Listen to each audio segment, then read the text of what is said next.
ما هر جا یک مدیریت انقلابی فعال پرتحرک داشتیم کار پیش رفته است. اولین تحریم ها رو که تا امروز هم ادامه داره، مگه اونا نگفتن تو صنایع دفاعی ایران بستن؟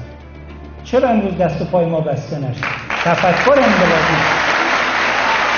هر جا مدیریت های ضعیف، بیحال، ناامید، غیر انقلابی، بی تحرک داشتیم، کارها یا متوقف مونده است یا انحراف پیدا کرده است. یا این که مگه نه ما فقط حدمون ساخت آبگوشت بزپاشه، ما باید مدیر وارد کنیم. ما جنگ سخت‌ترین نوع مدیریت موفق ازش بیرون اومدیم، وقتی این مدیر وارد کنیم.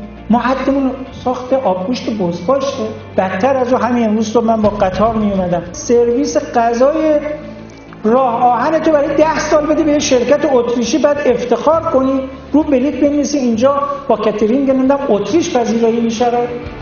این اشتغال همینه. من به طور قاطع عرض میکنم که اگر مدیریت در بخش‌های مختلف کشور متدین باشد، انقلابی باشد و کارآمد باشد، همه مشکلات کشور حل خواهد شد. ما مشکل غیر قابل حلی در کشور نداریم.